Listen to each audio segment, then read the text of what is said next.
SIR চালু হতেই বাড়িতে এবার তালা, বাড়ি ছেড়ে পালালো বাংলাদেশি পরিবার। বসিরহাটের বিরামনগরের ঘটনা। আরো বিস্তারিত আপনাদের জানাবো, আমাদের প্রতিনিধিও জানাবেন। কিন্তু যে খবর আপনাদের জানাচ্ছিলাম যে এসআইআর চালু হতেই বাড়িতে তালা ঝুলিয়ে বাড়ি ছেড়ে পালালো বাংলাদেশি পরিবার।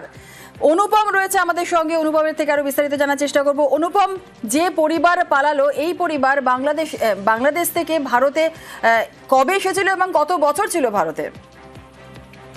দেখো জুনিয়র, এই যে আজারউদ্দিন গাজী, তার বাড়ি বাংলাদেশে। সে প্রথম পাসপোর্টে 2003 সালে ভারতে আসে এবং সেখানে ভারতে এসে বাইকের বিভিন্ন খেলা দেখাতো রাজ্যের বিভিন্ন জায়গায়। তারপরে আবার সে বাংলাদেশে ফিরে যায়। এরপর 2010 সালে আবার ভারতে আসে, এসে ভারতের বিভিন্ন জায়গায় বাইকের খেলা দেখায় এবং সেই খেলা দেখানোর সুবাদে বিভিন্ন বিধায়ক এবং পঞ্চায়েতের প্রধানের কাছ থেকে তারা প্রশংসা সার্টিফিকেট নিত এবং পরবর্তী সময় সেই সার্টিফিকেটকে দেখিয়ে সে এখানকার ভোটার কার্ড তৈরি করেছিল। যদিও 2002 সালের এতে তার কোনো ভোটার লিস্টে তার নাম নেই, যেহেতু সে 2010 সালে ভারতে এসেছিল। এবং যখনই এসআইআর চালু হলো তারপরেই কিন্তু এই আজারউদ্দিন গাজী বিরামনগরের যে বাড়ি, সেই বাড়িতে তালা দিয়ে তার স্ত্রী এবং সন্তানদেরকে নিয়ে কিন্তু সে একদম এখান থেকে পালিয়েছে। এবং তার এখানে একটা চায়ের দোকানও ছিল, সেই দোকানটাও কিন্তু সে বন্ধ করে দিয়েছে। এলাকার মানুষ বহু খোঁজাখুঁজি করেছে, কিন্তু কোনো রকম কোনো জায়গায় তার কিন্তু খোঁজ পাওয়া যায়নি। পরবর্তীতে যে তার যেসব শুভাকাঙ্ক্ষী এখানে ছিল তাদের কাছ থেকে যেটা এলাকার মানুষ জানতে পেরেছে যে যেহেতু এসআইআর চালু হয়েছে তার কাছ থেকে কোনো বৈধ কাগজপত্র নেই, তিনি গ্রেপ্তার হয়ে যেতে পারেন। সেই কারণে তিনি তার লোকজন নিয়ে, তার পরিবারের সবাইকে নিয়ে সে বাংলাদেশে পাড়ি দিয়েছে, বাড়িতে তালা দিয়ে। এবং এই নিয়ে কিন্তু এলাকায় কিন্তু রীতিমতো চাঞ্চল্য তৈরি হয়েছে। একেবারে ধন্যবাদ। এই খেলা দেখাইতো, তারপর আছে চার দোকান ছিল। আর কি ও বাংলাদেশি? হ্যাঁ, বাংলাদেশি। পালিয়েছে নাকি? এই পালায়নি, সহজ ভাবে চলে গিয়ে ওর আধিপত্য সময় সম্মতি আছে, সবকিছু আছে। গোটা পরিবার চলে গেছে? হ্যাঁ, গোটা পরিবার ছিল। হ্যাঁ, বাংলাদেশ থেকে ছিল, খেলা দেখাইতো, লাস্টে চার দোকান করেছিল অ্যাকচুয়ালি বাংলাদেশে। ইনি এখানে অনেকদিন আছেন এবং ভোট দিয়েছেন। এবার রিলেটিভ নাকি বাংলাদেশ আছে, আমি দেখিওনি, জানিও না, বলতেও পারবো না। এখানে একটা চায়ের দোকান ছিল, সেই চায়ের দোকান চালাতো অনেকদিন, দীর্ঘ কম হলো 15 বছর এখানে আছেন। শুনছি যে 2002 সালের লিস্টে নাকি ওনার নাম নেই। সেই আতঙ্কে উনি শুনছি নাকি চলে গেছেন, কোথায় গেছেন তা বলতে পারবো না। বাংলা পরিবার এবং তালা দেওয়া আছে, দেখছি। সোনার মতো এবার রূপোতেও হলমার্কই ক্রেতাদের ছিনিয়ে দেবে খাঁটি রূপো। গয়না ব্যবসায়ীরা আশাবাদী, এর জেরে ক্রেতাদের আস্থা বাড়বে, আরো চাহিদা বাড়বে রূপোর।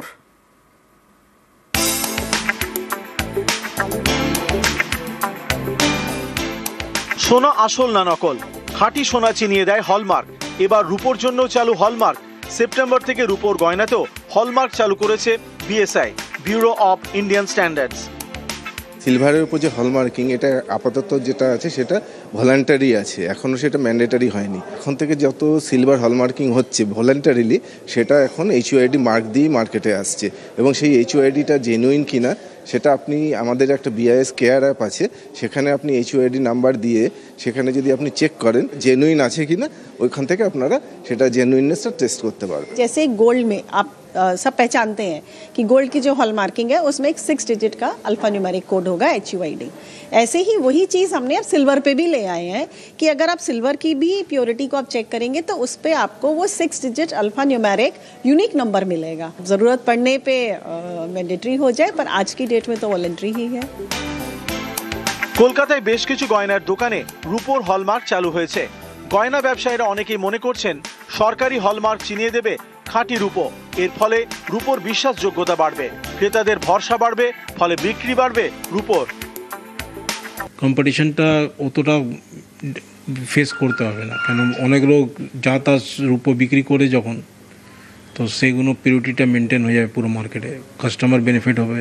প্রোডাক্টটা ভালো যদি করে থাকে তার মানুষ ইনভেস্ট করতে পারবে। এখন গোল্ডে যেরকম যেই রেট হোক এখনও খদ্দের ইনভেস্ট করছে, রূপোটাও সেই ভরসাটা পেয়ে গেলে বায়ার বাড়বে। এই ধরুন 15 গ্রামের এই রূপোর যে হাটটি রয়েছে, এর দাম রূপোর প্রায় 2000, মজুরি দিয়ে প্রায় 2500 মতো। কিন্তু হলমার্ক হলেই এই রূপোর হাটটির দামই প্রায় 3000 মতন হয়ে যাবে, কিন্তু নিশ্চিত হবে পিওরিটি, অর্থাৎ এর রূপোর যে কোয়ালিটি, গুণগত মান, সেটা হলমার্ক নিশ্চিত করবে। সোনাটা যেমন একটা খাঁটি আছে হলমার্ক বেসিস, যেমন 22 ক্যারেটের হয়, 24 ক্যারেট আর এরকম আর কি। আর রূপোটাতে তো এখনো সেরকম কিছু নেই না। যদি হয় তাহলে আমরা মানে খাঁটি যে রূপোটা আমরা বুঝতে পারবো, সেটা হলমার্ক দেখেই আমরা জানতে পারবো, যদি হয় এটা আর কি। খুবই মানে আমাদের পক্ষে সুবিধা। বিশ্বজিৎ সাহা, নিউজ 18 বাংলা। ভোটের বাংলায় বাঙালি যাত্রাভিমানের শান। বঙ্কিমচন্দ্রের বাড়ির বেহাল অবস্থার অভিযোগ বিজেপির, অবহেলার অভিযোগে প্রধানমন্ত্রীর হস্তক্ষেপে চিঠি বঙ্গ বিজেপির।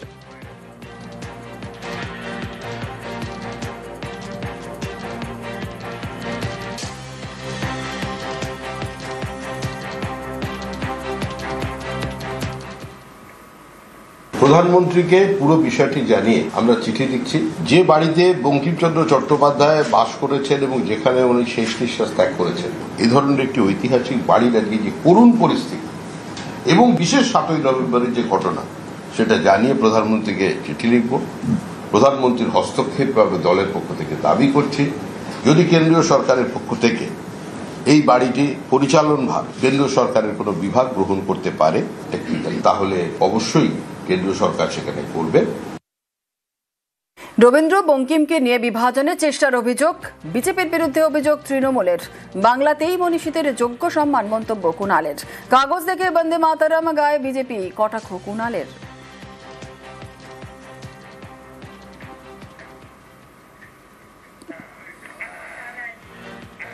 বাংলায় মনীষীদের যে মানে সম্মান দেওয়া হয়, এটা অতীতে কেউ কখনো দেননি, অন্য রাজ্যে এটা নেই। বিজেপির কাছ থেকে শিখতে হবে না, ওরা ব্রিটিশের দালালি করেছে স্বাধীনতা সংগ্রামের সময়। ওখানে বিজেপির যে নেতারা ছিলেন তারা কাগজ দেখে দেখে বন্দে মাতরম গাইতে গিয়ে ভুলভাল বলছিলেন। শ্রদ্ধার সঙ্গে এই গানটা গাইতে যাদের কাগজ পড়তে হয় তাদের জন্য তালা খোলা সম্ভব নয়। আর জেল মুক্তি পার্থর, নিম্ন আদালতের রায়ের দিকে তাকিয়ে রয়েছেন আইনজীবীরা। পার্থর জেল মুক্তিতে একাধিক শর্ত সুপ্রিম কোর্টের। 8 সাক্ষীর সাক্ষ্য গ্রহণ হলেই জেল মুক্তি নির্দেশ দেয় আদালত। আজই 8ম সাক্ষীর সাক্ষ্য গ্রহণ শেষের সম্ভাবনা। আর আজই আদালতে পার্থর জেল মুক্তির আবেদন আইনজীবীর। নিম্ন আদালতের ওপর নির্ভর পার্থর জেল মুক্তি।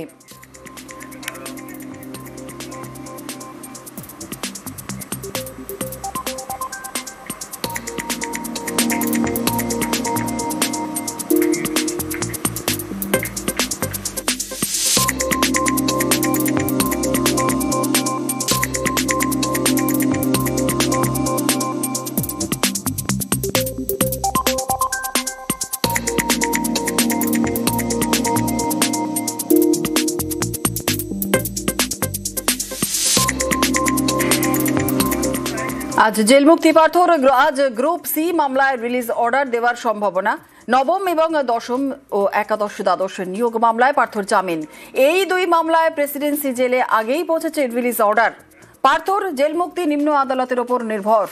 আজই কোর্টে পার্থর জেল মুক্তির আবেদন আইনজীবীর। এসএসসি নিয়োগ দুর্নীতি মামলায় আজ জেল মুক্তি পার্থর।